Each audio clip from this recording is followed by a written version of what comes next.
Hi, this is Mr. Bex. I am busy with the past question papers for the AS level. So I will be doing all the four paper twos that are there from 2021 up to 2024. And I will also be doing all the paper ones from 2021 to 2024. The hope is to finish all of this by Monday or so that at least as you are preparing for your exams, you can actually use the material uh, for revision purposes. Another thing worth mentioning, as these are revision questions or a revision type of preparation, I'm not going to spend too much time in explaining concepts in detail because at this moment I expect you to be quite familiar with a number of rules and where they can be used. But we'll see as we are going where the question takes us. Okay, so this is the paper 2 of 2021. Now you only have 2 hours to do that. All right. We do not change too much of the questions or the type of questions. So at first glance, you have the instructions and the information that you should make yourselves familiar with. Now, it is also worth noting that some calculators have got this built-in, functions where they can do integration and differentiation. And I must just emphasize that those calculators have got some programmable, indicators, and they are not really acceptable here. Then, as AS level student, you are expected to show your working, all right, especially where you have show questions and a lot. Now, I'm really interested in the second last digit here under the information and instruction. It's about the degree of accuracy in a question. If it's not specified in the question, then you should go ahead and give the answer to three significant figures. And then when you're dealing with angle sizes in decimals, you give to one decimal place, but if it's the radians, you give to three significant figures, unless a different level of accuracy is obviously specified within the question. Then when you have pi values, you either have to use your calculator value or you will be using 3.142 as an estimate. Now, also, a lot of times in the AS level questions, you will see that you should leave your answer as an exact value, and that could be in terms of pi or some root or radical or some fractions and a combination of them. So be very careful that you read the questions. Now let's delve into it and start right off with question one. It says a polynomial is 2x cubed plus mx squared plus nx plus 5, where m and n are constants.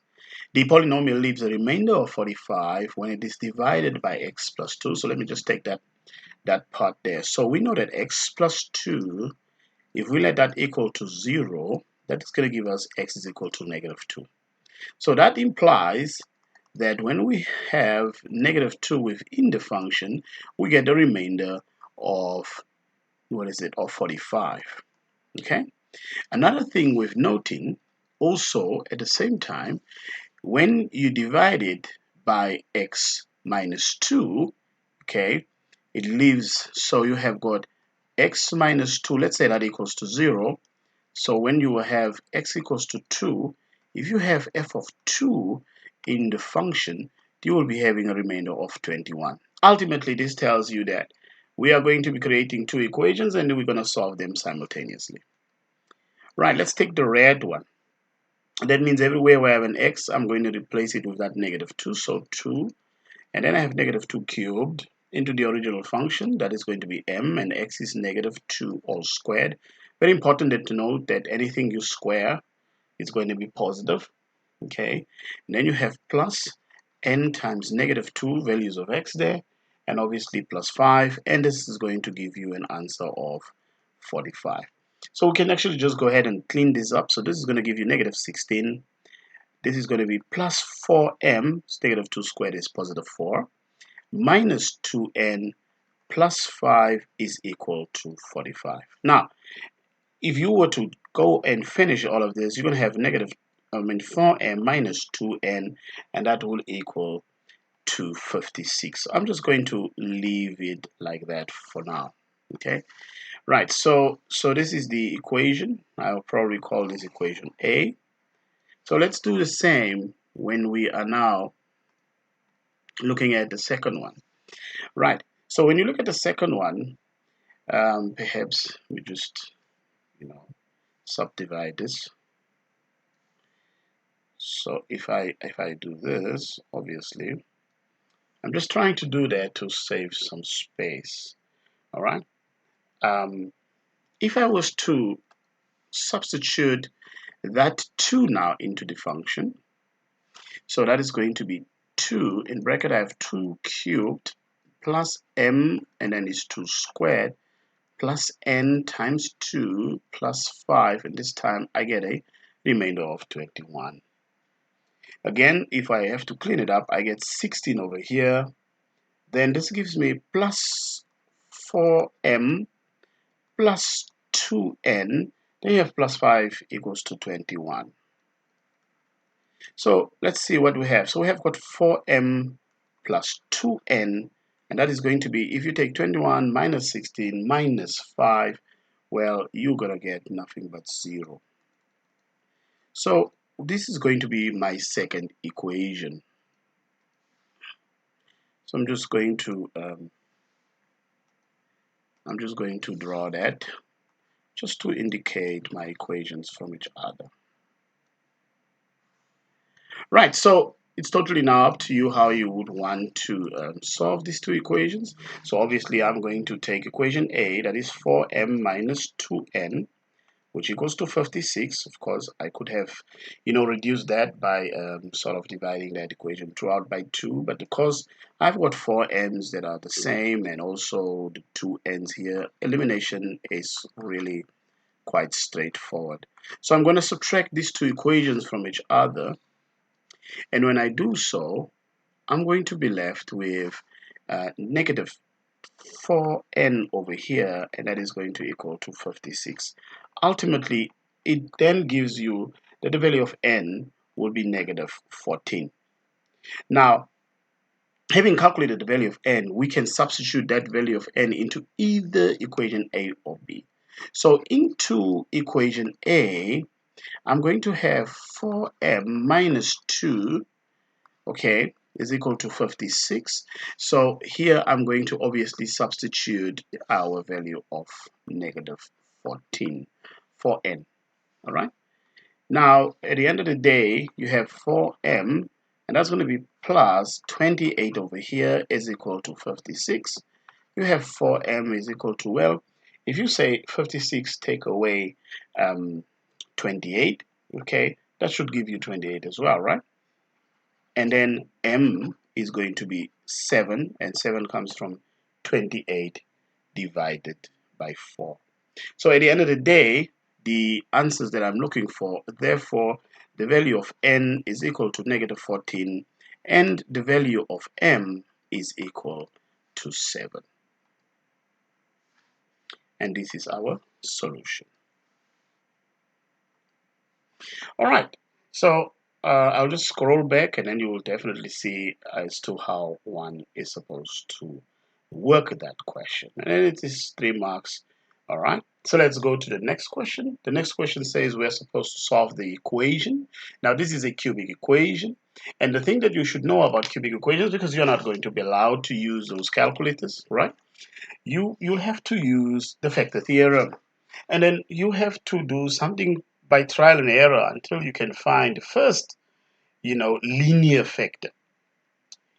And if you start off, obviously you're going to start off with maybe the constant, which is that 2 over here. And then you're going to look at all the numbers that go into 2. That is going to be positive 1, negative 1. And you start off x minus 1, x plus 1, and so on. Now, it so happens that x minus 1 is a factor. Okay? X minus 1 is a factor. And that means that if I have to say x minus 1 equals to 0, giving me that x is equal to 1, and if I have to input f of 1 into the function, I'm going to get a 0. Okay? I'm just going to show you all of that. So everywhere when x, I'm going to replace that with a 1. Okay? So let's do that. and obviously minus 5x. Now let's come down here. Minus 5, open bracket 1, squaring that. Okay, come down here. All right, see, minus, what is that? 3 times 1 plus 2. Of course, if I hit enter or equal to, you'll see I get 0 there. Right, how is that useful? I can use long division or synthetic division, in order for me to find what is that quadratic. So what I do over there, and I will be using obviously synthetic division. Again, as I said, by this time I do expect that you are supposed to be familiar with how to deal with synthetic division. Right, so here we are going to write the coefficients of x, 6 being over here, negative 5 being over here, negative 3 being over here, and positive 2. And this is going to be the first one that we are going to break down. And then we're going to multiply. So 1 times 6, that is 6. And we're going to add, that's negative 1. And that is going to give you negative 1. That is 1 times negative 1. It gives you negative 1. If you add, you get negative 4. I think I should just make a little bit of an adjustment. I think you can all see it, okay? If you are adding over here, that's 6 minus 5, that gives you a positive 1. And then 1 times 1 is 1, and over here you're going to get negative 2. And then obviously 1 times negative 2, that is going to be nothing but negative 2. And if you add this over here, you get 0. So this is then 6x squared plus x minus 2. So this then multiplied by x minus 1 will give you 0. So we already know what 1 root is. So it's just a matter of us to factorize that quadratic. Again, as I said, you should be familiar how to factorize that quadratic. So at the end of the day, that quadratic will become, okay, you have x minus 1, and that quadratic will become 2x minus 1, and then you have what? 3x plus 2, 3x plus 2. All of this equal to 0. So each one is going to equal to 0. So what you're going to do here, you're going to say x minus 1 is equal to 0, or 2x minus 1 is equal to 0, or 3x plus 2 is equal to 0. So underneath here, I'm just going to write the roots. All right? Here you have x is equal to 1/2, or x is equal to negative 2 over 3. Again, as I said, by this time, a learner doing AS should not have problems, all right? Because you have done the hard part, that is to find that factor, all right? And x minus 1, so you will be trying quite a few of them, x minus 1, x plus 1, x minus 2, x plus 2, and so on. And then you can still find that, and then you can find the rest. Okay, right, so let's go to question 2. So we have got a question, or it says show all the necessary working. Prove that the integral of 8 over 2x plus 1 from 1, x equals to 1 to x equals to 4, with integrated with respect to x is equal to the natural log of 81. So what it essentially means, because we are proving, okay, the left hand side is equal to the right hand side. So what I'm going to do is I'm going to use, or to prove, the left hand side to see that we are definitely going to get to an answer that is equivalent or equal to the natural log of 81. Right, so starting off, of course, I hope by now you should know that you can actually drag out that constant, that's like a constant multiplier, so you can actually take it out, and then this is going to leave me with 1 all over, that is 2x plus 1.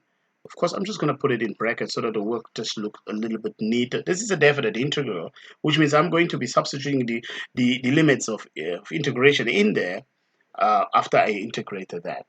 Now, another law that I do expect you to know is that how do you integrate functions of the type, ax plus b, or 1 all over ax plus b? And in this particular case, I hope you're familiar that this is 1 over a, the natural log of ax plus b, okay, and plus c, which is the constant of integration for indefinite integrals. And in this particular case, ax plus b should be greater than 0, something that you should notice, okay? Don't have to put the absolute values there. Now, I'm not going to worry too much of it because the values of x are positive. So what does this mean? Right, I can drag out that 8 again as it is, and I can actually start integrating. 1 over a being 1 over 2 over here, okay? And then you have the natural log of 2x plus 1. Now you're not going to put plus c over there because it's a definite integral. There's no need to put it because they will cancel out anyway. So that's what I have over here. So the calculus is about done. So let me just clean it up. A half of 8 is obviously nothing but 4 natural log of 2x plus 1. Now I am going to put everything on the square brackets when I do the substitution, then I do not have a problem. Okay, I'd like to see how much working space do I have. Now from here, it's just a matter of substituting in our limits. So I'm going to have 4, I'm going to put a bracket there, the natural log of, and then I have 2, and remember, what is our upper limit? We always start with the upper limit. Upper limit is 4. Okay, I could have said times that, okay, anyway. Plus 1. So all of this is bracketed because it's still part of the same thing. Then I'm going to say minus, I'm going to bring that 4 again, the natural log of 2, and in this particular case, we're going to put the lower limit, which is what? Which is 1, okay, and then obviously plus 1. Okay, right, so let us see what is it that we are getting, of course, right? And I hope you're familiar with your log laws. So we've got 4 natural log of, that is 2 times 4 is 8 plus 1, which is 9, minus 4, the natural log of, 2 times 1 is 2 plus 1 is what? Is 3. Now, when you're subtracting and the logs are basis, the numbers are the same, you know that eventually you're going to be dividing the numbers, okay? So, but let me just use the power law by saying, okay, this is natural log of 9 raised to the power 4 minus the natural log of 3 raised to the power 4. So ultimately, this becomes the natural log of, so I have that 9 over 3, because since both of them are raised to the power of 4, I think it's just handy if I can just keep it over there like so, because I know that that 4 should be for the 9 as well as for the 3. And the reason I'm doing that is because I'm realizing that 9 is divisible by 3, which is that times, and if I raise that to the power of 4. Now, this is pretty much done. If you know what 3 raised to the power of 4 is, it is the natural log of 81. And in this particular case, my left-hand side, as you can see, is equal to my right-hand side. Okay, and my right-hand side was also what? It was the natural log of 81. All right, if I can scroll back, and then you will see that is the case. All right, good.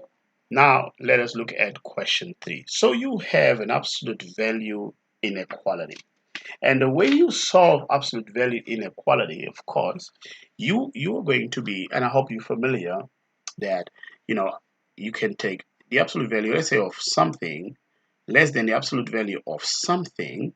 It is going to be the method that we are going to say squaring this should be also the same as squaring that, because that is what we are going to do in this particular case.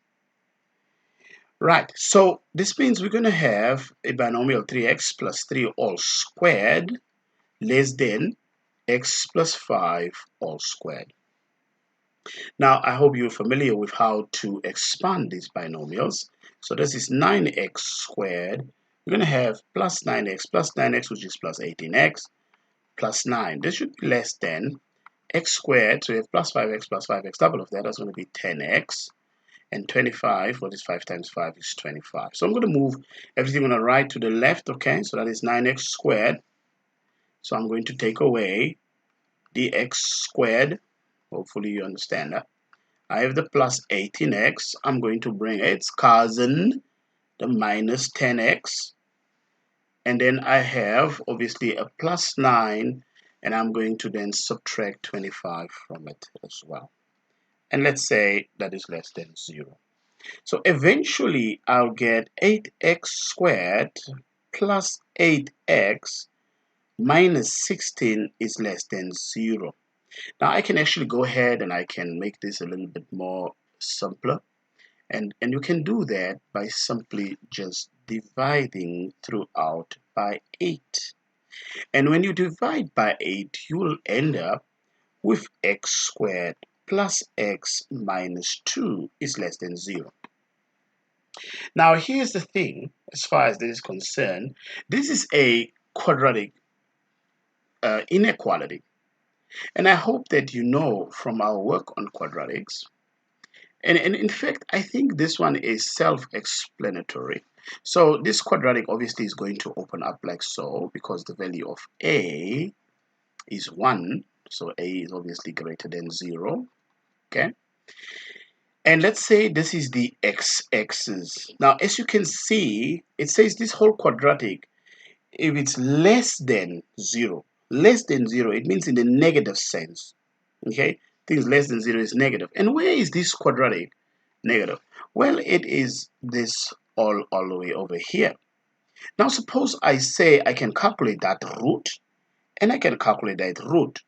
Then in terms of x, I'm going to be dealing with this type of scenario. So that's what I'm expecting to get. So in order for me to find the value of a and b, I'll call them the critical values. Okay, so to find those critical values, I'm going to let this x squared plus x minus 2, let that equal to a 0. So effectively, I'm trying to find the value of a and the value of b over there. And this factorizes, so x over here, that's a negative, so one bracket is positive, one is negative. And of course, if you definitely know, then this is going to be positive 2 and this is going to be negative 1. Eventually, x plus 2 is, okay, let's just make sure, x plus 2 is equal to 0, or x minus 1 is equal to 0. So I'm going to calculate then those two values. And calculating those values, then x is equal to negative 2 or x is equal to 1. So therefore, my answer will be x will be less than 1 and x is greater than negative 2. And that is how we expect that particular answer to be. Right. There we go. Now I'm keeping on saving because, again, as I said, this video is going to be quite long, right? And we're going to do all of it, and then we're going to do another question paper like that so that you can be ready for your upcoming examination. A supermarket campaigns to reduce the use of plastic. Now, of course, you will know, if you are from around these parts, you know, you always have to pay something extra, okay, whenever you are requesting a plastic bag. So this is that one of that scenario. The n represents the number of bags used in a particular week, and it is given by this formula: n is equal to 5,000 e raised to the negative 0.02 t, where t is the number of weeks since this campaign started. So we're going to have to sketch this. So this is what we refer to as an exponential function. Now, one of the things that I hope at this level that you do know what a standard exponential function looks like whenever you graph it. So let me just maybe just briefly show. So suppose this is what I have. If you were to graph, let's say the graph of y equals to, let's say you graph the graph of y equals to e raised to the power of x. If x is 0, this graph is going to pass obviously at 1. And this graph will get closer and closer, forming an asymptote, and it will go in this particular direction. Okay, so what happens if you can see that this e has got something raised to a negative power? So because the power is negative, now I'm not going to redraw that, I'm just going to remove. All right, if the power is negative, let's say the graph of e raised to the negative x. Well, this is going to be like a decaying factor. It's going to go down. So that graph is going to be like in this direction from there over up to here, forming an asymptote with the x-axis. Of course, it's still going to cut that one. So this graph that we're going to draw, irrespective of this 5,000, that is how this graph is going to go. Now, what does that 5,000 mean? Well, that 5,000 is similar like the y-intercept. How do you find the y-intercept? Well, the y-intercept is going to be where t is equal to 0, and t will be on the x-axis. Now, because it represents the time. So if we say, right, because I'm running out of space, but I'm going to use this, when when there's no weeks taken in consideration, excuse me, okay, if you were to plug in 0 for t, you're going to have e raised to the power of 0, effectively just giving you that the value of n is equal to 5,000. Okay, so they already had 5,000 bags, so to speak, okay, to start off with. So when you have the first week, then obviously the number of bags should decrease. So hence the graph is supposed to go in a decaying type of scenario. So I'll just go ahead and I'll put my 5,000 on the end, let's say all over here. Let's say this represents the 5,000. So my graph, as I said, is going to go downwards. It's going to be a curve that is going to go downwards like so. And you don't have to be very specific about it, okay? Up to there should be fine. Now, it might be not so smooth, but that is basically the idea over there. Right. Now, let me just bring down what that formula is. And I'm going to take a snapshot of it, okay? So that formula is n is equal to, I'm just going to bring it over here because I want to make sure. Okay, over here, there we go again. So this is going to keep on happening. So just bear with me. I just hope I can recover. Okay, and as you can see, I'm obviously going to do all these question papers that were written. All right, and I'm busy with 2021's paper 2, so I'm just going to do the paper 2s for now, finish up with them, then I do the paper 1s. So let's just go back and let's just hope that this has restored. All right, at the same time, please subscribe to the channel, make it go viral so I can get all the tools I need in order to make it more successful. Okay, let's just see. Right, now it says calculate the number of full weeks. So we are now supposed to find t. The moment we're supposed to find t, whenever you are calculating a index, an exponent, you're going to either use exponential equations or you're going to use the natural logs, or because here it's e and the opposite of e or the reverse is going to be the natural log. So you're going to use logs. Now what do they say? Well, they say the number of full weeks, calculate the number of full weeks before the number of bags is half. So n will be a half of 5,000. So n will be 2,500. So therefore, 2,500 is equal to 5,000 e raised to negative 0.02 t. That's what we're looking at. Right, so at the first instance, let's go ahead and divide throughout by 5,000 in order for that, we are looking for the value of t. So I'm going to divide here by 5,000 and I'm going to divide there by 5,000. So I'm just going to rewrite this answer on this side. So this is e raised to the negative 0.02 t, and this is obviously a half, right? So I'm just going to write 0.5 over there. Now what we need to do in order for us to get that t down, we have to introduce the natural log of both sides. So we're going to take the natural log of e raised to the negative 0.02 t, and this side the natural log of 0.5. And then using the power rule, we know that that is going to come in front. So we're going to have negative 0.02 t, right? And I'm going to write this over here for now is equal to the natural log of 0.5. I'm just going to write something on the side and I hope that you do know it. The natural log of e is the same thing as log base e of e, which is equal to 1. And I really hope that you are familiar with that. So you would see oftentimes that we do not write natural log of e. So in this particular case, for me to find the value of t, I'm going to take the natural log of 0.5 and I'm going to divide that answer by this fraction negative 0.02. One more thing that I perhaps have to emphasize, whenever you are dealing with logarithms and you find the logarithms of a fraction, your number is going to be negative. So then I know that from hindsight, the natural log of this fraction is negative, and a negative number divided by a negative number would be positive, because you might have been asking yourself, but how can the number of weeks be negative? Okay, so let's grab our calculator and see what it gives us.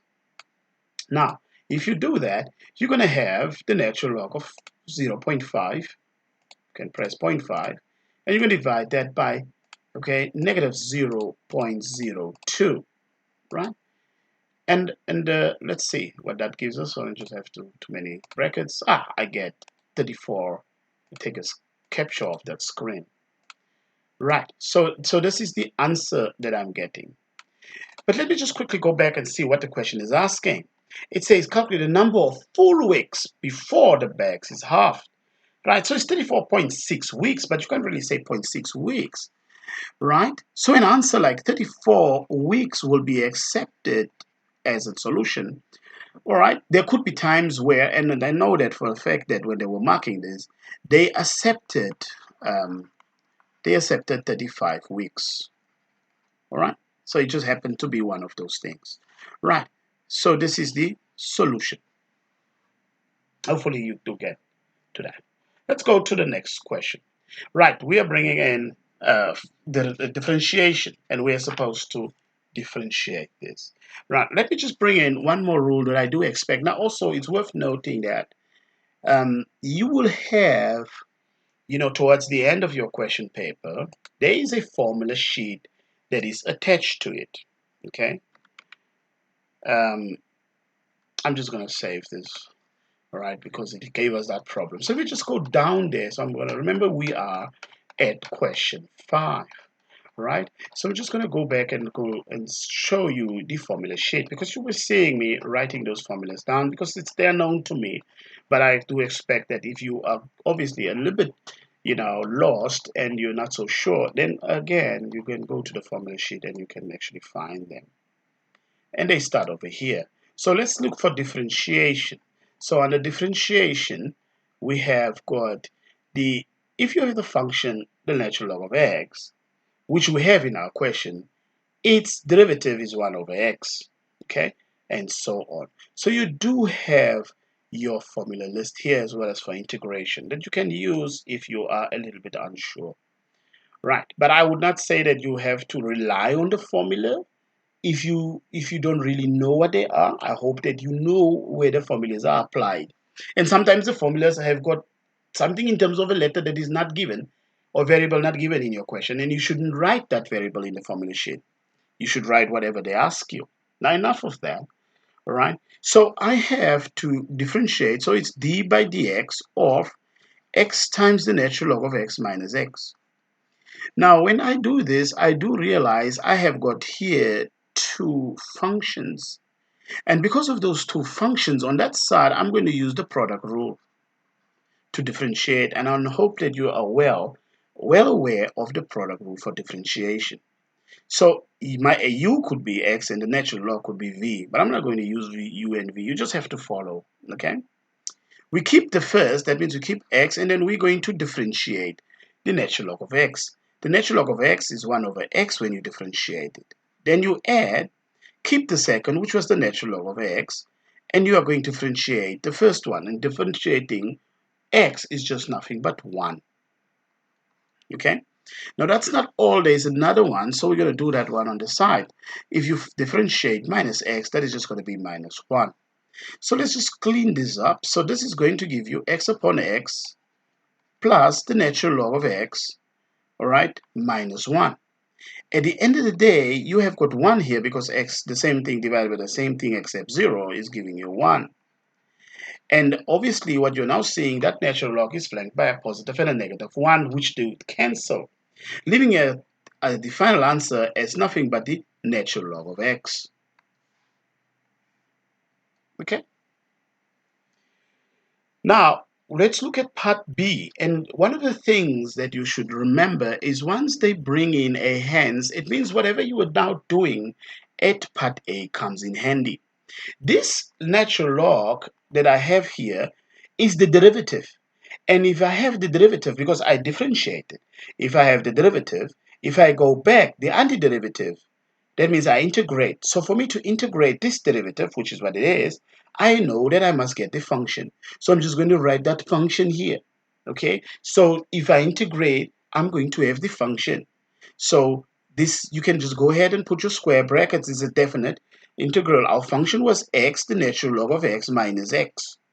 And this is a definite integral with the limits between 1 and 2. That's it, right? So there is that correlation and relationship between the derivative, and if you go back, the antiderivative, which is what essentially, we consider integration also to be. And when you go back, you're trying to find what y is, and y is that function given already. So this question actually isn't that complicated if you know what it is that you're doing. Right, so from here, it's just a matter of substituting in the limits, right? So if I have to do that, so I'm just going to say, taking 2 as the upper limit, the natural log of 2 minus 2, okay, I don't know why I put that in bracket, but anyway, it doesn't matter. Then I'm going to substitute the lower one, which is 1. Well, that one is really looking rough, so maybe I'll change the color. So that's going to be 1 times the natural log of 1 minus 1. All right, that is going to now give me whatever this value is. So let us just see and let's clean it up. So what do I have? Well, there's nothing much I have over here. I just have 2 natural log of 2 minus 2. But here I have got minus the natural log of 1. Okay, so here you have got minus the natural log of 1. Oh my goodness gracious. That's the natural log of 1. And a negative times a negative gives you a positive 1. Right. Where does it leave me? Of course, I have a scenario where I have 2 natural log of 2 minus the natural log of 1 minus 2 plus 1. So I have the numbers on one side. Of course, there's nothing much you can do over here, right? Not for now anyway, in terms of you trying to use a calculator, because we're not looking for that, okay? So we are working with log. So this is the natural log of 2 squared minus the natural log of 1. And then this is going to be minus 1 because negative 2 plus 1 is same as 1 minus 2. Right, what does it leave us? So you have got, 2 logs of the same basis is the natural log of 2 squared is 4 divided by 1 minus 1. At the end of the day, this is the answer, natural log of 4 minus 1. And that is an exact value. And you can, of course, they didn't specify in the question. And you can actually now find the value of this question, and you can give this answer correct to 3 significant figures. So let us see. That's the natural log of 4, take away 1. That gives you that number over there. So what you can do then is you can also then go ahead and write that answer down, and you'll just now be giving your answer correct to.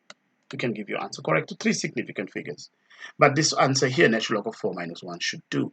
All right. But you can go ahead and say, or my answer is 0.386, obviously to 3 significant figures. And that will also be accepted. Right. So that's how that particular question is supposed to be done. Let's go to question 6. Now you might say, Mr. Max, you're a bit too fast. But remember, you have the luxury of being able to pause the video and so on. And I do hope that you have access to these question papers. There are links that are all over the place that you can download these question papers. And it will be just handy as I'm working it out. Then you can also be able to see. Right. So you have the equation. Show that the equation sine of x plus 60 degrees is equal to 2 cosine of x plus 30 degrees. And it can be written in that form of root 3 sine x equals cos x. Now, I hope you are familiar with our angles, compound angles over here, and how you can actually expand them, right? But you will be finding those rules over also in your booklet, right? And they will probably look something like sine A plus B. Well, sine is what? Sine A cos B plus cos B plus cos A sine B. Most probably look something like that. Okay, and then also you will have, if you take the one for cosine, so if you have cos of A plus B, it's cos A cos B minus, remember that sign minus, sine A sine B. Of course, you can find these things in your formula sheet. So I'm going to do that with the sine over there. So this is going to be sine x, right? So using that, so sine x cos b, cos 60 degrees, sorry, cos of 60 degrees, okay, plus cos x sine of 60 degrees. Okay, so that takes care of that stuff on the left. And what do we have here? I have 2, so let me just bring a bracket over here. So this is cos x cos 30 degrees, so that's cos x cos of 30 degrees minus sine x and sine of 30 degrees. Okay, now let me just clean it up a little bit. So at the end of the day, or let me introduce you to, and I hope I do have space, and I hope that, of course, you have the luxury of using a calculator as well. Right, the triangle is horrible. I think we can just all agree on that. Let's just start over again. So I want to introduce the special angles, which I hope that by now you should know. Well, there should be shapes over here, but yeah, let's bring the triangle over here like so. I think it will be much easier for me to draw the triangle. Now, what is it that I know? Okay, so this is 90 degrees, of course, and this is degrees, so this is 60 degrees over here, and that one is 30 degrees. This is 1, that is 2, and that is the root 3. Okay, I hope you're familiar with this. I'm going to use that, of course. So on this side I have sine x, nothing much I can do, but the cosine of 60 degrees, cosine of 60 degrees is nothing but a half. You can actually punch that on your calculator and you make sure your calculator is in degrees bar. Plus cosine of x, and the sine of 60 degrees, sine is opposite over hypotenuse, that is root 3 over 2, which you can use on the calculator, is equal to 2, right? Let's work what we have inside. I have cos x. The cosine of 30 degrees, cosine of 30 degrees is the same as the sine of 60 degrees. It's root 3 over 2. So that's root 3 over 2. You can obviously, again, as I said, use your calculator minus sine x. But we know that the sine of 30 degrees, sine of 30 degrees is the same as the cosine of 60 degrees, which is a half. So you're going to be putting a half over here. Right. So let's just rewrite them nicely. So I have a half here, sine x plus root 3 over 2 cos x, right? I'm going to have equals to 2 times root 3 over 2 cos x. That means I'm going to multiply throughout with that 2 times 2 times a half sine x. So let's just clear it up, especially on the right hand side. So this is still going to be a half sine x plus root 3 over 2. Okay, that's supposed to be cosine x is equal to the 2's cancel, root 3 cos x minus 2's cancel, sine x. Okay, what is it that they're asking us? Okay, square root of 3. Now, from this particular point, what you would want to do is you want to have all the sine to one side and the cosines to one side, because you can see you have sine on the left and cosine on the right. So I'm going to bring my sines to the left. So I have a half of sine x, of course. Then I'm going to add sine x. I hope you're following. And that's just leaving with root 3 cos x, and then I'm going to have minus root 3 over 2 of cos x. At this case, if you were a little bit confused, what you need to do, you can grab a calculator. A half plus 1, that is 3 halves, that's 3 over 2. Sine x, root 3 plus minus that, so let's just grab a calculator to help you with the coefficients. So I have root 3 minus root 3 over 2. Okay, that gives me root 3 over 2. Okay, so that is root 3 over 2 cos x.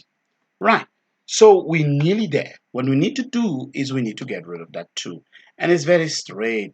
We not need to get rid of it. We need to get rid of this square root of 3 over 2, because that cos x should be alone. And the way we do that, and if I just have to move this equal sign a little bit so you can see. So the way I'll be doing that, and I'm just going to do it over here, I'm going to multiply here by the inverse. And what I do on one side, I'm also going to do on the other side. Now, if you grab a calculator and see, obviously this is going to leave me on this side only with cosine of x.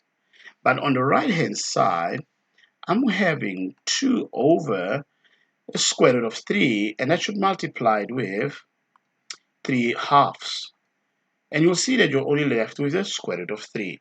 So you have got the square root of 3 sine x, which is what we needed to prove anyway, that it can be written in that form. Right? Let's just highlight that so you can know. So that is what we have shown. All right. Quite a number of steps, and I hope you got them all. Right. So when they are now saying hence, which means we're going to use that, find the acute angle, all right, that satisfies this condition. So it is exactly the same as it was. Sine x plus 60 degrees is equal to 2 times the cosine of x plus 30 degrees. So what is it that we now know? We know that this is exactly the same thing. So I'm just going to write the square root of 3 times sine x is equal to the cosine of x. So ultimately these two are equivalent. Okay, so we can actually solve this. Now what I would like to do is I will divide throughout by cosine of x. And if I do that, I'm going to have on the right hand side, I'm just going to have a 1. And sine over cos is tangent of x, so root 3. Then tangent of x is going to be 1 divided by root 3. I'm not going to care too much about rationalizing that denominator for now. Okay, so I'm just interested in finding our basic angle. Now, what is it that I know? Well, they are saying the acute angle, so the acute angle is the basic angle. It's in the first quadrant, and tangent happens to be positive. In fact, all the ratios are positive in the first quadrant. So our answer when you do this, the inverse tangent of the arctan of that, will be our answer, and we'll be giving that answer, right?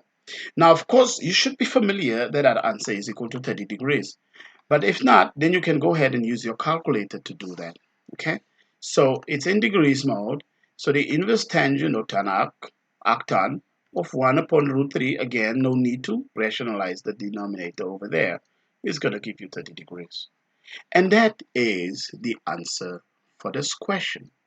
So it is solved.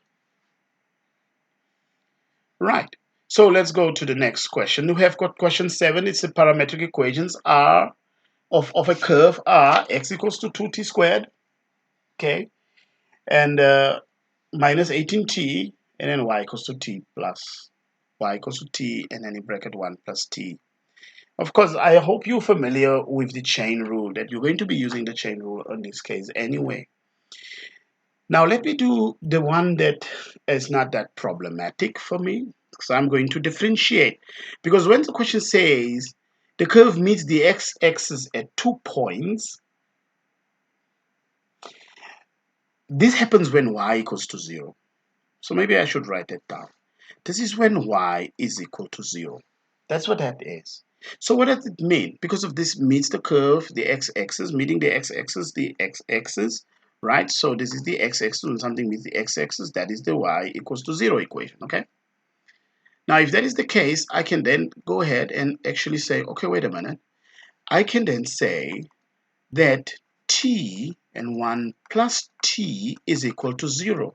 That is going to give me that t is equal to 0, or 1 plus t is equal to 0, giving me that t is equal to negative 1. So those are the values that I got. What else do I need before I start differentiating? Now, how do you find the corresponding values of x? So I'm going to find the corresponding, because the moment you are asked to find the equation of a tangent, this is the line or the formula to find the equation of a tangent. Okay, you should not write in that margin, but I'm just showing. The gradient is where we are differentiating. Okay, but we'll need a point. We'll need a point x, and we'll need a point y. Now, we have got two values for y. That means when t is equal to 0, we need to find, because it cuts the x-axis at 2 points. Cutting the x-axis at 2 points means that my points will be, for y will be 0, I need an x value, and the other point will also be 0, I need an x value. So what I'm doing here is finding the corresponding x values, and you can find the corresponding x values by substituting when t is equal to 0 into that formula. So when t is equal to 0, this gives me that x will be 2 times 0 squared, this one over here, minus 18 times 0. Of course, this gives you nothing but 0. So when t is equal to 0, that one is equal to 0. So that point passes through the origin. All right, what about when t equals to negative 1? Substituting, find the corresponding x value, that will be 2 minus 1 all squared, minus 18 times negative 1. So this is going to be 2 plus 18. This is giving me 20. So I have my points. Those are my 2 points that I have. So effectively, I'm going to have 2 equations that I'm going to do. So let's find the derivative now. All right, let's do dy dx. And we're going to use the chain rule. And what the chain rule says, I'm just going to write it over here. The chain rule says, so I'm going to have the chain rule over here. So chain rule is dy dx is going to be dy dt times dt dx. It's like the dx and dy. Can you see that? It's up and down, and the dt's will be there. So if I bring down the two equations, all right, for x and for y, and that is going to allow me, let's just keep on saving. So let me just bring that, maybe I take a snapshot of it. And I'm going to bring them over here. I'm going to paste them over here. Oopsie daisy, too small. Right, so let's take the one on the right hand side. The one on the right hand side, or even the one on the left hand side. But I like the one on the right hand side first. That is dy dt. Maybe you can actually write y equals to t plus t squared. That is multiplying out that t. It's easier and better to differentiate if it's like that. Okay. I hope you do get it. So what is the derivative of that? Well, the derivative of t is 1 plus 2, multiply that in front and subtract 1 from the index. This is dy dt. Now what do we have here? X equals 2. So I'm going to find, this is the way I do it, okay? You can do it totally different. I'm going to find dx dt. And once I have dx dt, then I'm going to just swap the fraction around. This is 4t, 2 times 2, subtract 1, minus 18. Okay? But dt dx is going to be 1 over 4t minus 18. So from the chain rule, what is it that we know? We have dy dx is equal to, from the chain rule,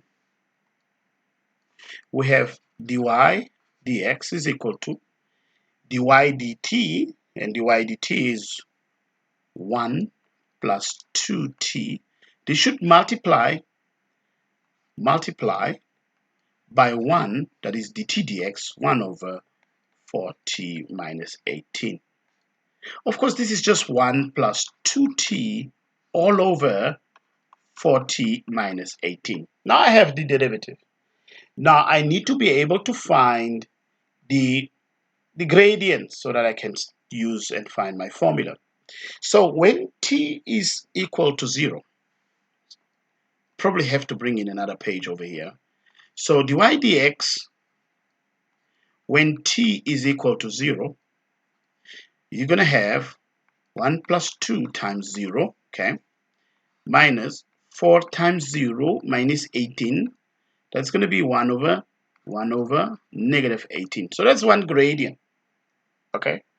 This gradient is going to be using the point 0, 0. So from my equation, which I know my equation will be something like this, right? Is the equation of the tangent, not the normal. So y is 0, so that's just going to be y equals to m is negative 1 over 18 x, because the other x is 0. So this over here is my equation where the point 0, 0. Let's find the other one. So in fact, let's just bring in even that. So dy dx at the point where t is equal to negative 1. That is going to be 1 plus 2 times negative 1 over, into that formula there, 4 times negative 1 minus 18. Where on top you're going to have 1 plus negative 2, that's negative 1. And under you're going to have negative 4 minus 18, that's negative 22, which is 1 over 22. What else do we know? What was that point? That point was 20, 0. Now go back to show you. So that point was 20, 0. Okay? This point is over here. I wrote it down from the beginning. Okay? So taking that point 20, 0 and using our formula, what our formula was, it's y minus y sub 1 is equal to m. In bracket you're going to have, okay, that's supposed to be a bracket. In bracket you're going to have x minus x sub 1. Then y, so this is x sub 1 and that is y sub 1. Y minus 0 is 0. The gradient is 1 over 22. X here, what is the value of x? It's 20. Oh my goodness, 20. Yes, no, it's x minus 20. So I just wrote it wrong. So x sub 1 is 20, so it's x minus 20. Right, I got good news for you. You can leave the answer like this as well. So these are your two solutions. Okay?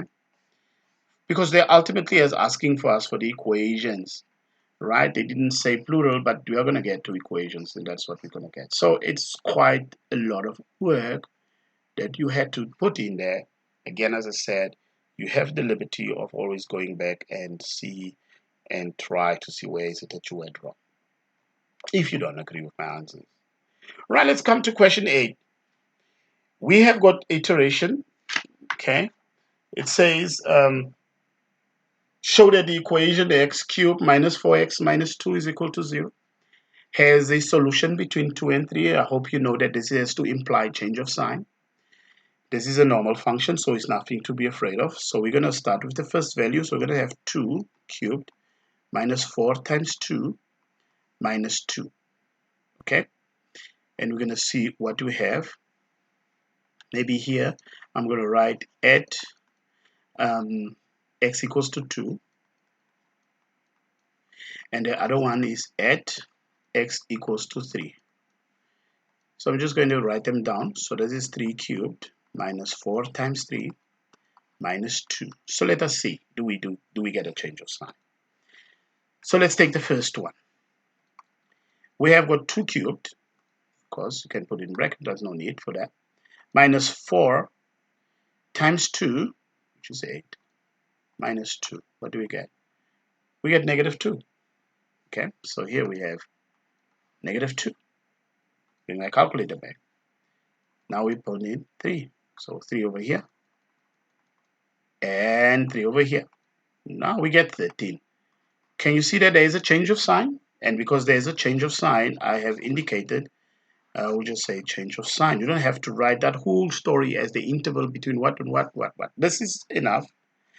This is giving you, because you can see from that, you are going to have a change of sign, and therefore that has a solution. The root exists between 2 and 3. Show that the equation can be arranged in that way. Now, what you need to do, let me just write the equation down as it is. So it was x cubed minus 4x minus 2 is equal to 0. In order for you to take a square root, you need to have an x square. So I'm going to divide every term by x. Every term by x. I'm left with, let me just maybe bring in another color. I'm left with x squared minus 4 minus 2 over x is equal to 0. Then I'm going to leave my x square alone. X square is going to be 2 over x, I write it first because I can see it's written first, plus 4. The only thing left for me to do is just to take the square root. So the square root of 2 over x plus 4. Of course, that gives us what we're supposed to show. Starting with x sub 1 equals to 2, use the iteration formula to find x sub 2 and x sub 3. Now, I hope that you know how to do this. So what you'll do is you take your calculator. One thing may be worth mentioning. Suppose this function that you were given is a trig function, okay? It's trigonometry, something to do with angles, tangent, or sine, or Then you must make sure that your display, your calculator, it's set in radians mode. Otherwise, you're gonna have a serious problem, especially when you do the change of sign. Change of sign is going to give you a problem over there, okay? So let's just make sure we do get that, all right? So this is what you're going to do, and you're going to use the answer button of your calculator. So let me just clear everything that is there, okay? Nothing, as you can see, is stored, okay? So that 13 is still there. So let me just gonna shift and clear everything, clear, all clear. So nothing is in my answer, right? So I'm gonna press 2 equals. So that 2 is stored in my answer.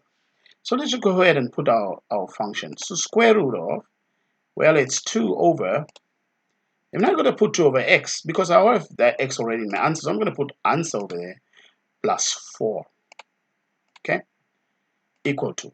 So that is the first iteration. I mean, that's x sub 2. Okay, let me just capture the screen. Paste. So this is the way you do it, okay? So let me just write over here, what is it that we have so far? We have x sub 1.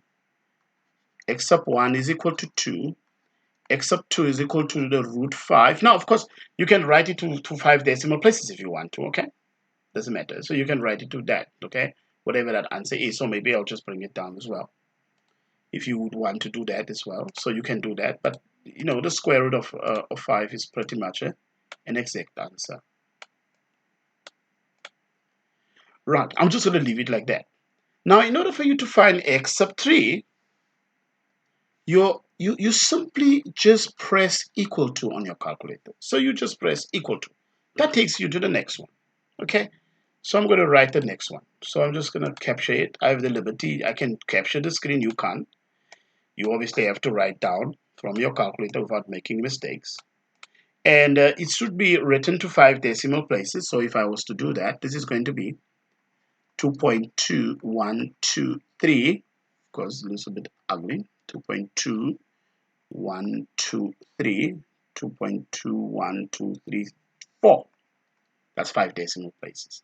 And that's what they were looking for, because they were only asking us to end there. Okay? Roman 2, find the solution of the equation.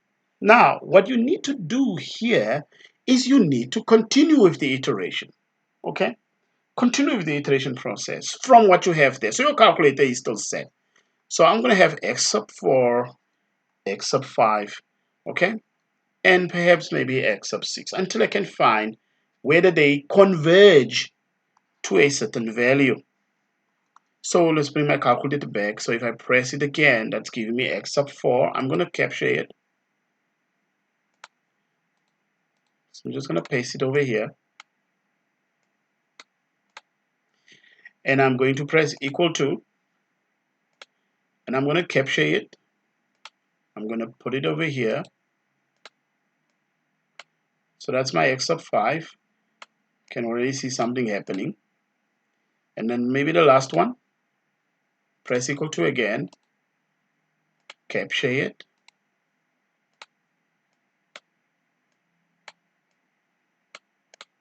So let me actually write down the values. So I have got to 4 decimal. Okay, we're still going to keep the iteration to 5 decimal places. So it's 2.21450. And this other one is 2.21430. And then obviously this one is 2.21432. 2. And I see something interesting to 4 decimal places as 1, 2, 3, 4. 1, 2, 3, 4. So to 4 decimal places, I can see that is 1, 2, 3, 4. 1, 2, 3, 4. Therefore, x is equal to 2.2143. That is what it is. Okay? Now, you might ask yourself, because I've heard students asking me that question quite a lot, how many iterations are enough? Well, sometimes you'll have to go to about 8 of them, but we're not going to ask you a scenario where a function you have to give 100 iterations, okay? Even if, let me just show you that you can see it starts stabilizing. So we are at x sub 6, but if you continue, can you see it's still 2.143? Can you see that?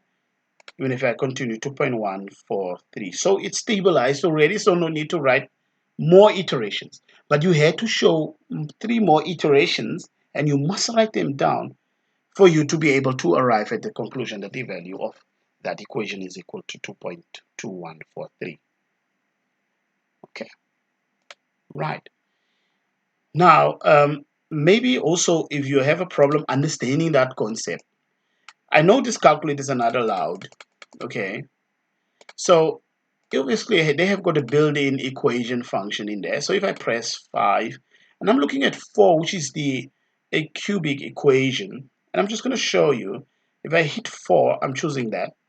The value of a is 1, so I press 1 equal to, there's no bx squared, so I'm just going to put 0 equal to, the cx is negative 4 over here, and my d, of course, maybe I choose the wrong one, so let's see, is this the, okay, let's go back, 1 for x cubed, 0 equal to, and c is negative 4 equal to, and d is negative 2, negative 2. These are solutions. Here you see solutions 2.143. This is how it's going to go. So the iteration process is bringing you closer and actually giving you the converging, because that is the actual answer, and that is what we are saying correct. 4 decimal places, that is the answer. So I just thought I should show you over there. But of course, when you write this exam, you will not be allowed to use that calculator. Okay, and you need to show. So this is correct to 4 decimal places. Right, let's get to question number 9. It says find the integral of this business over here. Now, I like to write them separately. It just helps the cause. So this is the same as 4e raised to the 3x minus 2e to the 3x over e to the 3x, is a common denominator, so to speak. Now I'm going to put them in brackets like so. So at the end of the day, I have got 4e raised to the minus 3x plus 1. And we're going to integrate that with respect to x. I hope you still remember how to integrate your e function. So you have got 4 times 1 over a, which is negative 1 over 3. Okay. E raised to the minus 3x, obviously minus, in fact, it's not plus 1 here. My God, where did I even get that? So this is not plus 1.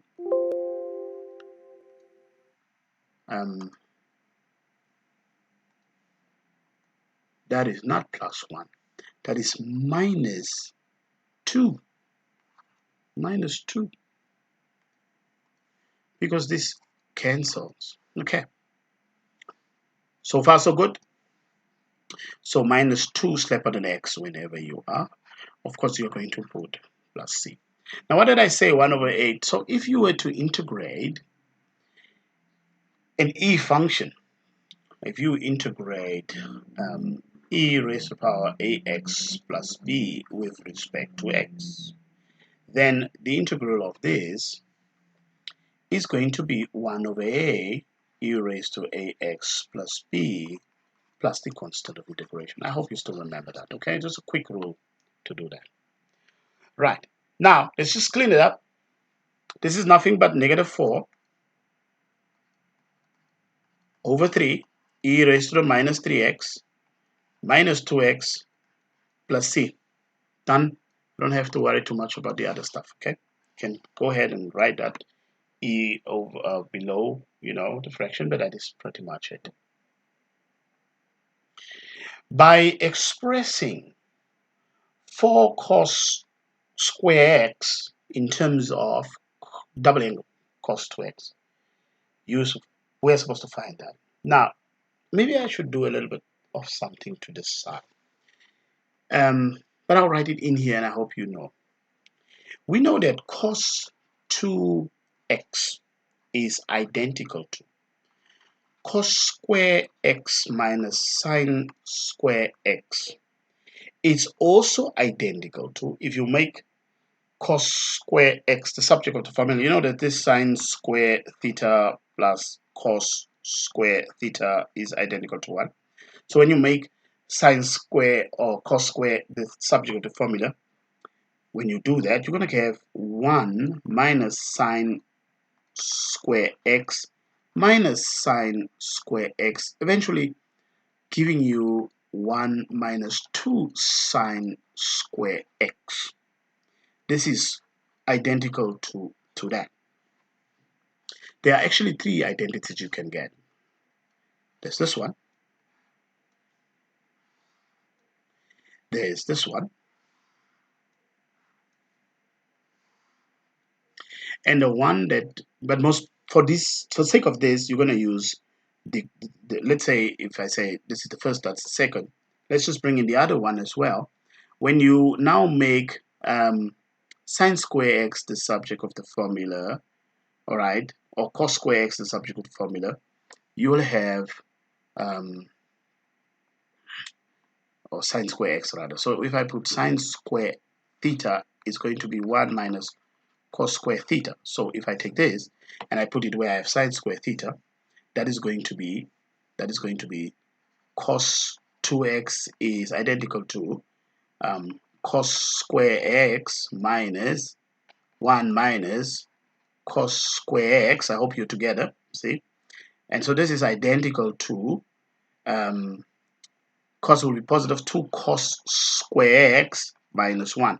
This is cos 2x. Now this is the third one. And I think you should have this in your formula sheet. So let me just say, so that's the first one, that's the second one, that's the third one. So for the sake, these identities, for the sake of what we are doing in terms of cos 2x, we're going to use 2 and 3 most of the time. Okay, so I'm going to use, because it's given in terms of cos square x. Can you see that? Now, let me just write down what that means. And I'm going to come over here. I'm going to make cos square x the subject of the formula from 3. Okay, so from 3, you have 2 cos square x minus 1 is identical to cos to that double angle. Then 2 cos square x is identical to cos 2x minus plus 1 at this moment, or 1 plus that. It doesn't really matter how you write it. Okay. Then to have cos square x alone, so making cos square x the subject of the formula, you'll have to divide by 2. So I'm just going to write like this. So where I have my cos square x over here, this one, because we cannot integrate that, right? I'm going to replace it with this whole thing over here. And I should be able to integrate. Let me see if I have enough space. Okay, I have enough space. So let me just write it down. First of all, I like to write this integral. I like to write this integral with the 4 outside, and then I have cos square with respect to x. Does it make sense to you? Now, I will say, therefore, hope you can see this color, 4, integrate that with cos square x, but in place of cos square x, I'm going to put a half in bracket 1. I can say 1 plus or cos 2x plus 1 dx. Now we can integrate. Okay, this is again, it's a half of that is just going to be 2. Can you see that? So half of that is just going to be 2. So again, I can pull out a 2 and I have cos 2x plus 1. Oops. Dx. Now, I hope you know how to integrate this type of thing. So if you have to integrate the cosine of ax plus b with respect to x, right? The cosine, if you integrate cosine, guess what? It's just going to be sine. So this is 1 over a, okay? Use a chain rule in differentiation, you multiply by the derivative of that. So we are now dividing by that 1 over a, that derivative, okay? So 1 over a, and the integral of cosine is sine of that same stuff, ax plus b, all right? Obviously plus the constant of integration. So that's one of the laws that you are, or the rules that you're supposed to know. So I'm going to apply that over here. So I have that 2 outside, and I have 1 over 2, 1 over a, okay?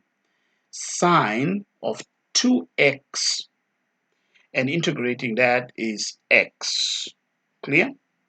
Right, I don't know, but I put that, so plus c. So let's just clean it now. Remember, this 2 multiplies with every term inside the square bracket. So it's going to leave me with sine 2x. Then 2 times that is going to be plus 2x plus c. And that is that. And we have now integrated that. Good. So when you do this type of questions, when you have cos square x, sine square x, you have to know that you'll be coming back to this, and I'll be coming back to this. I'm going to borrow this as I'm continuing because I'm not going to rewrite that all the time. Okay. If I do get to question like that. Question 10 is a question on you have got a curve. It says implicit differentiation. Okay, if you really need more work, I have done quite a number of videos on it on my YouTube channel, so you can find it over there. Right. So what is it that we know? We have to show this is the case. So I'm just going to write 3xy minus 5y minus 2x squared is equal to 6. So effectively, we're going to do d by dx of everything over here. Okay. And then we're going to do d by dx of that 6. And you know that the derivative of that is going to be naught. Right, so here we have the chain rule. So we have a scenario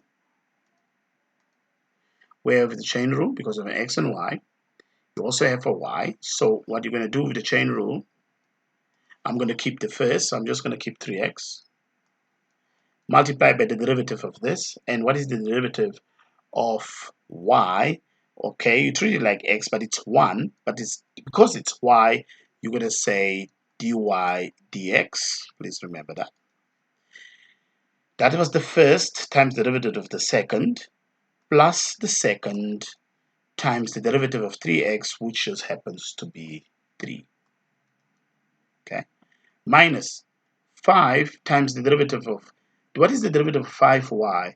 So it's just 5, but we're going to slap in dy dx, okay, minus the derivative of that is 4x, should not be a problem, is equal to 0, the derivative of that.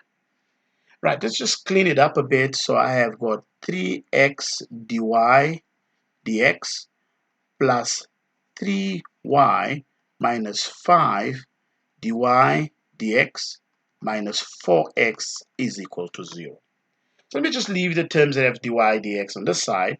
So I have got 3x dy dx minus 5 dy dx is equal to 4x, taking that to become positive, adding both sides 4x, and then take away 3y. Now, those coefficients in front of my dy dx, I'm going to rewrite them as 3x minus 5, and then I have dy. I prefer to write my dy dx at the back. Okay, so I have dy dx over here, which is going to be 4x minus 3y. And all that's left is to make dy dx the subject. So dy dx is going to be this 4x minus 3y. We should divide it by 3x minus 5. Did we prove what we needed to prove? Let me go get and see. Let's grab it, save, and let's grab it and compare. So let's grab it and compare. Let's bring it down here. I think it is what we needed to prove. Okay, so we have the derivative function. Find the equation of the normal to the curve. Now, before we find the equation of the normal, I'm going to find the gradient. And I'm going to find the gradient at the point where x is equal to -1. But the problem is, you are supposed to find what is the value of y. And I need to find that because can you see that this is given in terms of x and y. So you don't just slap in -1 to find what that numerical gradient is because there's a y value as well. So what you need to do, since this is a point on the curve, so if you punch in x equals to 1 into my curve, I should get an outcome of y. So I'm just going to take a snapshot of my whole function and bring it down. And I'm going to substitute my value of x in that. All right, see how much space I have. Right, so that's what I'm going to do first. So I'm going to say I need to find what is the value of y. If x is equal to -1, so that's 3 in brackets, I'm going to put my value of x there. So let's just go ahead and snap in for x, -1 here, -1. So what do I get? Well, I get 3y minus 5y. You have got -2 over here because that's 1, +1 squared times -2 equals to 6. So 3y times that, well, that's minus 2y. Is it? Here I have a minus -1 times -3 is -3y. Just be very careful of that. So at this particular juncture, this here is supposed to be -8. So this is -8, -3y, minus 5y is -8. And then adding 2 to both sides will give you 8, that is 6 plus 2. So this gives me that y is also equal to -1. So what is my point? My point for x comma y, my point is -1 comma -1. And if I have dy dx, and I'm going to do this at the point -1, -1. And I will see what is it that I'm going to get. I'm looking for the gradient. So substitute into the gradient equation. So that's 4 and -1 here, -3, -1 here, all over 3, -1 here, minus 5. If you do that, you get 1 over 8. That is the gradient. But now, how do you find the gradient of the normal? Well, the gradient of the normal is much easy. So the gradient of the normal is just going to be whatever opposite of that sign and the inverse. So it's -8. What is it that I have? I have a point, I have a gradient. The equation of the normal, you don't have to write it down because I can just go ahead and substitute. But normally the equation of the normal is y equals to, no, let's not use y equals to. So let's say y minus y sub 1 is equal to -1 over m x minus x sub 1. So if you were to use this one, you will be using, obviously, substituting this one in there. You'll be substituting this one in here. But since I already calculated it, I don't have to go through all of that trouble. So I'll just use the normal equation. So I'll be saying y minus -1, be careful, is equal to -8, which is my gradient, x minus -1. Okay, so let's see what is it that we are getting. So we get y plus 1 on the right hand side, or the left hand side, is equal to -8, and you have x plus 1. Effectively, this is the answer, but we can just go ahead and clean it. On this side, just a little bit of a problem. Luckily, I pick it up. Okay, this is double negatives becomes plus 1. So this is y plus 1 is equal to -8x minus 8. And then y equals to -8x minus 8 minus 1. Okay, so effectively the gradient, therefore the equation is -8x minus 9. Totally up to you how far you want to take it, but this should be more than enough. So within the exam, I believe they are going to give you even an answer when you leave it in terms of that. But that is how you are supposed to look at that question, and of course, coming from part A. Right, we are at question 11. Question 11, we are supposed to show that this equation can be expressed like that. So let me just rewrite what that equation means. This is then rewritten as the natural log of 3 plus the natural log of x squared, that means I'm using that, minus the natural log of 2x minus 1 is equal to the natural log of 2 squared. So natural log of 3 plus, in fact, what I can do, I don't have to rewrite the whole thing, right? When you have addition of logs of the same basis, you multiply the numbers minus the natural log of what? 2x minus 1 is equal to the natural log of 4. If you're the same natural log of the same logs and of the same basis and you're subtracting, you would be dividing the numbers. So that means you're going to have 3x squared all over 2x minus 1, and that equals to the natural log of 4. Actually, we can actually go ahead and we can drop these now. We come from the natural log of m is equal to the natural log of n. Therefore, m is equal to n. Okay? So we have got an equation 3x squared over 2x minus 1, go ahead, put it in brackets, is equal to 4 over 1. You can sort of think of it as cross multiplication. Okay? So this is that 3x squared is equal to 4, in brackets 2x minus 1. This is 3x squared equals to 8x minus 4. Then obviously quadratic equation should always equal to 0. And then therefore you say 3x squared minus 8x plus 4 is equal to 0. I believe this was what we were supposed to show. 3x squared minus 8x plus 4 is equal to 0.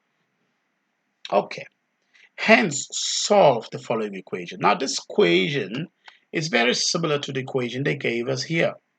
So I'm just going to take a snapshot so you can see, okay, a snapshot of that, because they made you all do that for, you know, comparison purposes. You'll be comparing and then you'll be finding the unknowns. Right. So if I just bring this equation over here, perhaps if I bring it, this the one that I rewrote, maybe this one, okay, it's a clear representation of how this one is looking. Can you see that they are very similar? Of course, the 2 hasn't been taken up, okay. So if you take that 2 over, maybe I can bring this one down and I can bring the other one to do a very accurate comparison. So this one comparing with that. The only difference, and you don't have to do much, okay, I'm going to take this one away. The only difference that you have, and it's not really a difference, is that if I compare these two n with that x, the problem could be, yeah, but now, Mr. Max, what do we do when we have a scenario like this 2n plus 1 and this 2x? Because the minus 1s are there, right? The minus 1 is here, minus 1 is here, no problem. Let me just do that one on the side. So just maybe here. So the other one is 2n plus 1, right? It can be written as 2n times 2. You can sort of use a split rule. You do know that if the bases are the same and you multiply, you add those two indices. So effectively, you have something like 2, which is over here, times 2n. And if I have to write that down, then comparing it with this one here, with this one, I have 2x. So x is equal to 2 raised to the power of n. So I'm going to equate these two. So basically, what do I get from here? I see that x should equal to 2 raised to the power of n. So that means this equation that I have over here in part A, I'm going to solve that equation because it can be written in that form. And solving that equation, then I take those x values and I'm going to use this, equate them to 2 raised to the power of n. So from 3x squared minus 8x plus 4 is equal to 0, not 40. If you look at that, and eventually if you do have to go and factorize this, and go ahead and please spend some time on factorizing, but it should be 3x minus 2. And in the other bracket, you should get x minus 2. And at this stage, when you are doing AS, I do expect you to be able to solve this. This is going to be 2/3, or x is equal to 2. So those are the two roots that I'm going to compare x with, or x to the n, in order for me to find the value of n. So 2 raised to the power of n is equal to 2 over 3, or 2 raised to the power n is equal to 2. This one is easy. It says that n is equal to 1. Okay, that one we got, no problem. Here, we need a little bit of more work. So looking at this one, we are going to say, okay, we're going to take the natural log of 2, and it doesn't have to be the natural log. It can be any log, right? For any base, you're going to get the same answer. But we're looking for an index. We have to use logarithms. So that's n using power law. 2 is equal to the natural log of 2 over 3. Now this is a fraction. This number is negative. And if you divide this number by the natural log of 2, I do expect the value of n to be negative. That is just an objective that you need to be able to see. Okay? Because I did mention it in this video before. So if you were to divide this by the natural log of 2, okay, let's see what that gives us. Just grab the calculator. It didn't say give the answer to the exact values, so I'm just going to say the natural log of 2 over 3. I'm going to divide that by the natural log of 2. Right, that gives me, again, as I said to you, you're going to get a negative answer, okay? Let's just paste that answer over here. And I'm going to write it down to 3 significant figures, which is equal to negative 0.5853 SF. Right, let's just make it nicer by giving our solutions. Our solutions are n, therefore n equals to 1, or n equals to negative 0.585. This one is 3SF. Okay, and there we go. Those are the solutions.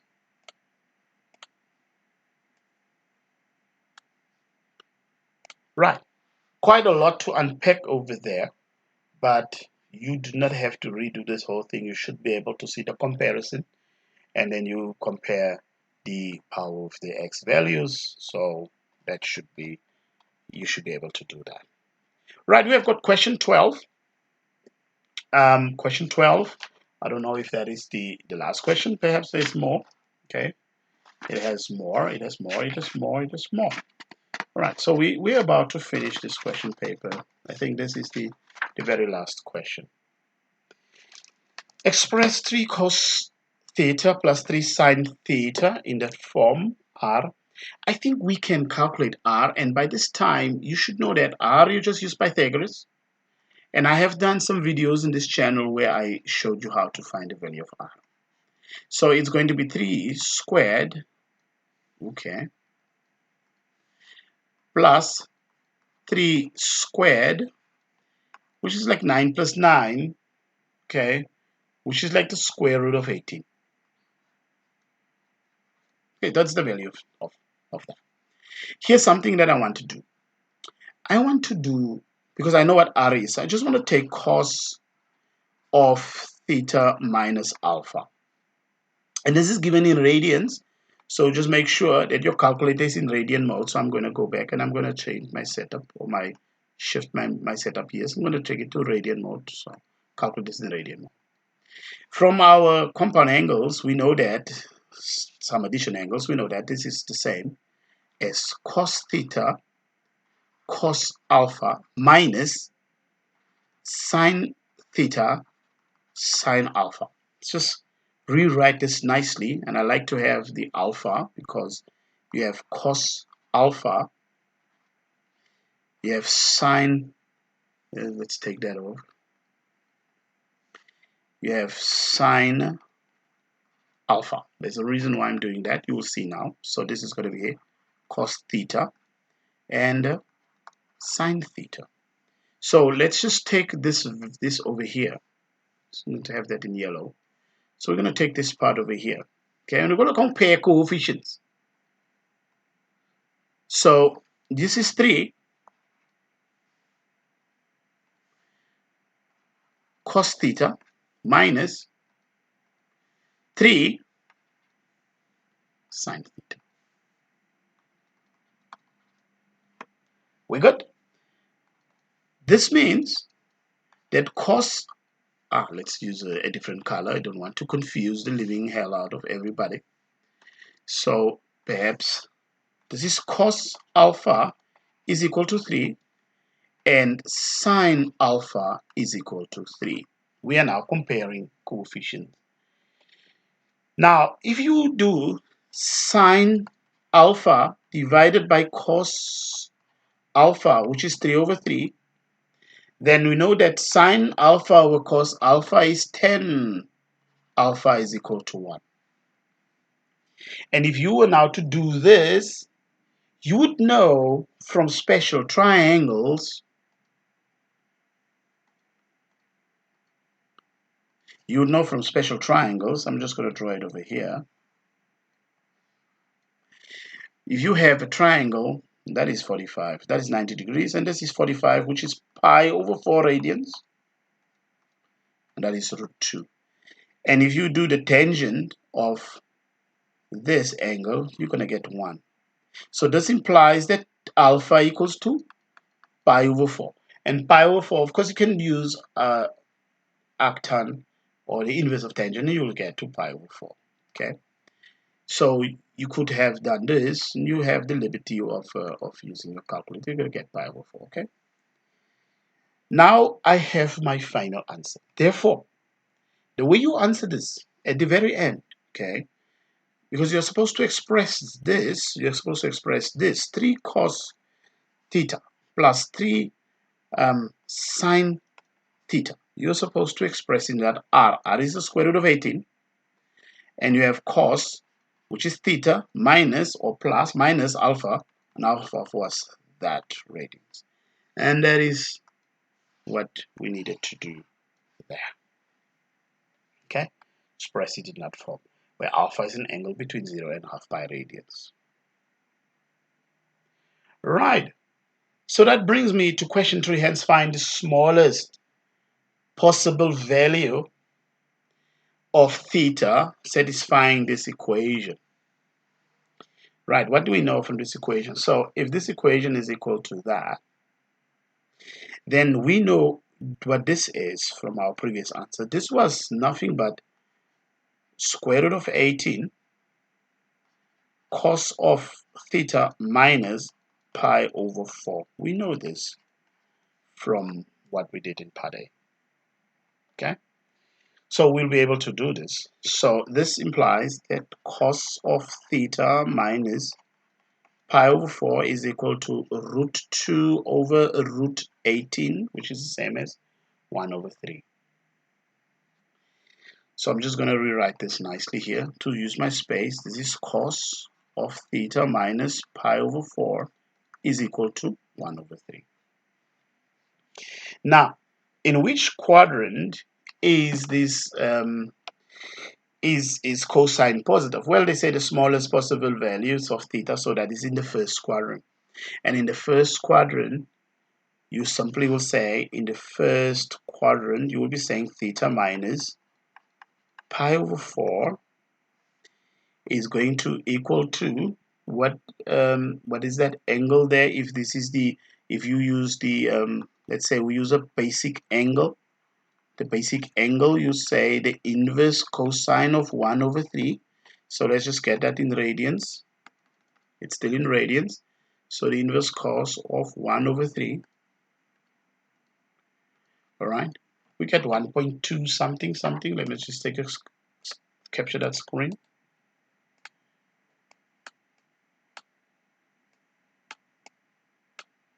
So this is what I'm going to write. So I'm going to write here 1.2309 and so on and so on radians.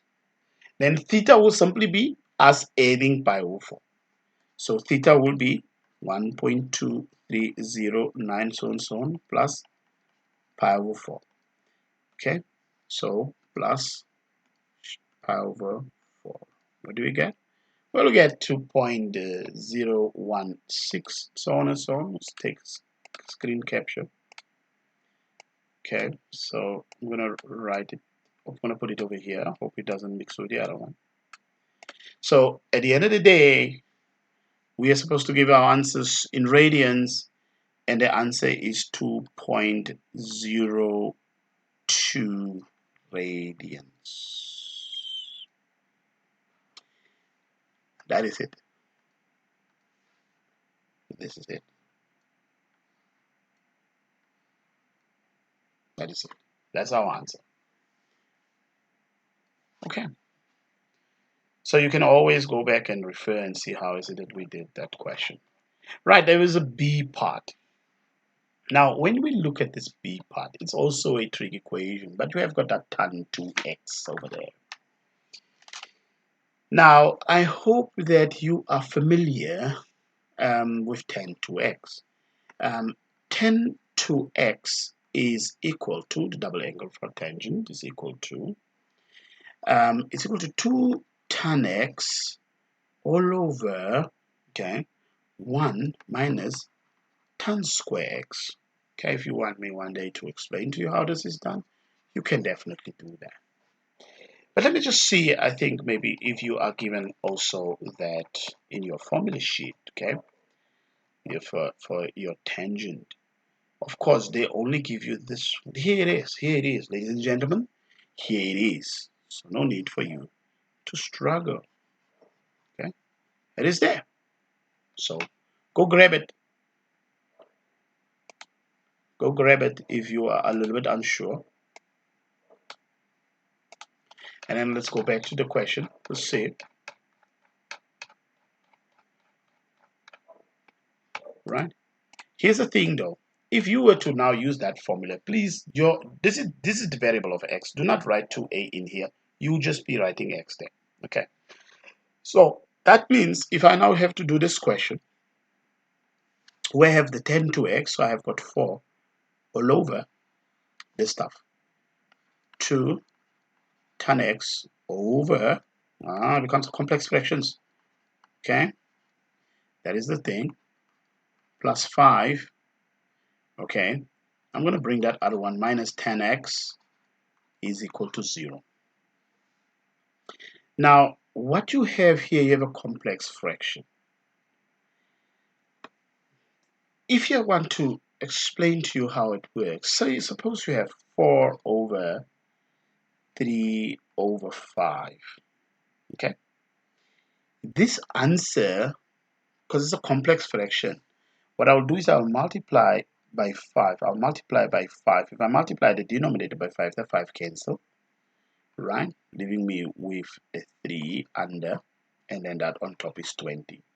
So I'm going to multiply this whole thing by that denominator and also on top the same.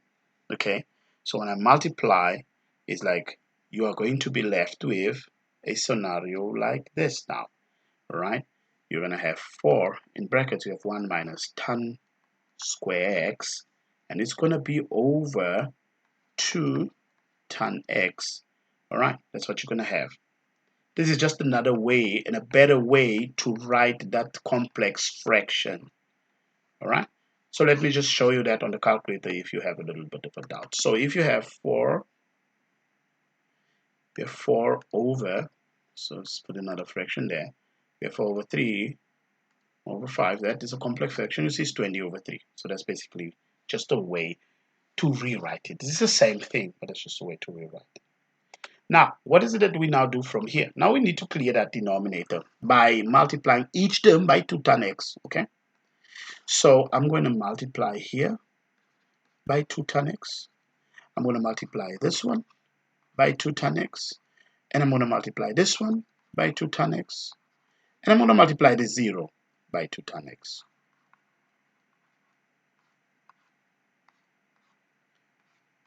You understand? So what is going to happen is that this is going to cancel, right? And I'm now left with 4 in bracket. I have 1 minus tan square x plus 5 open bracket 2 tan x. I could actually have divided that 2 into that. Okay, it doesn't matter. It doesn't matter. We are where we are. Minus 2 tan square x is equal to 0.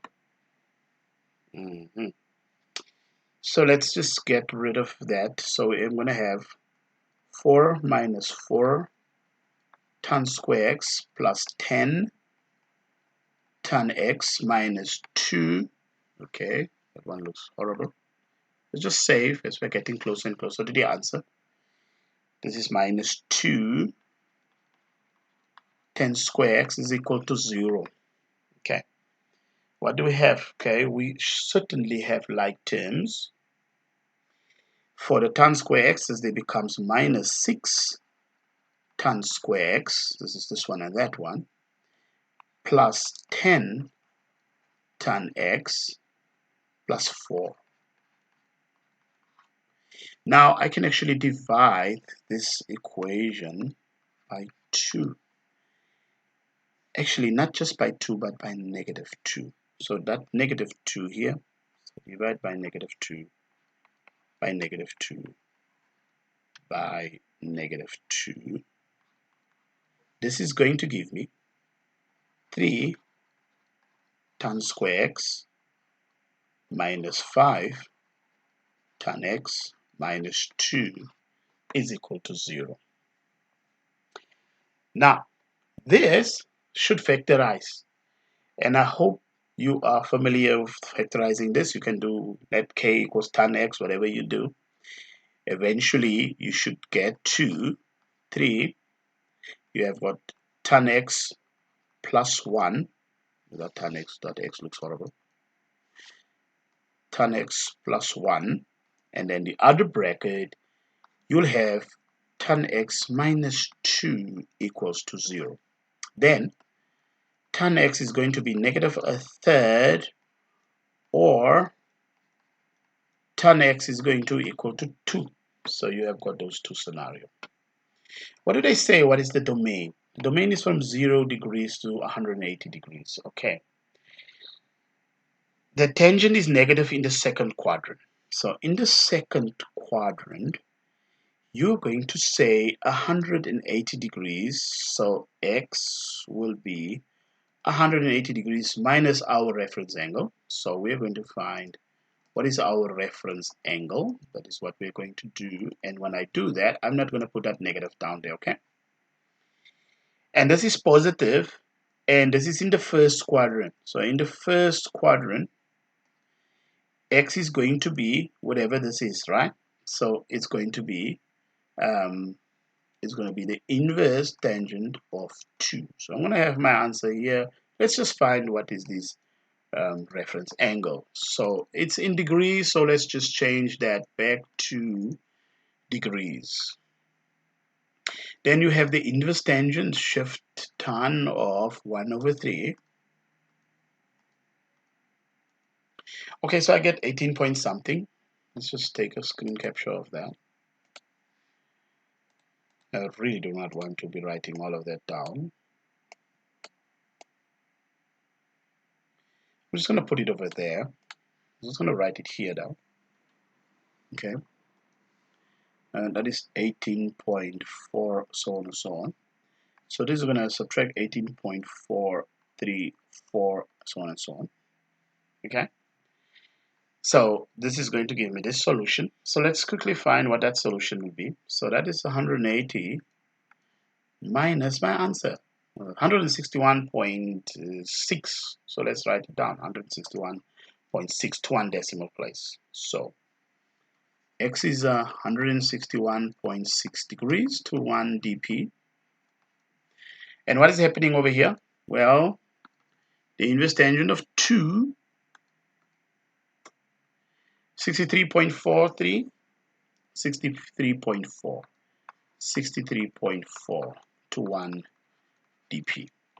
So eventually, I can conclude, therefore, x equals to 161.6 and 63.4 degrees.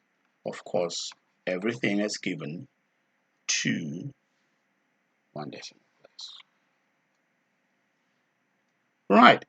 So this brings me to the end of, I believe, yeah, you have an additional page here where you can write down anything that you probably couldn't fit in the paper. This is the end of paper 2 of 2021.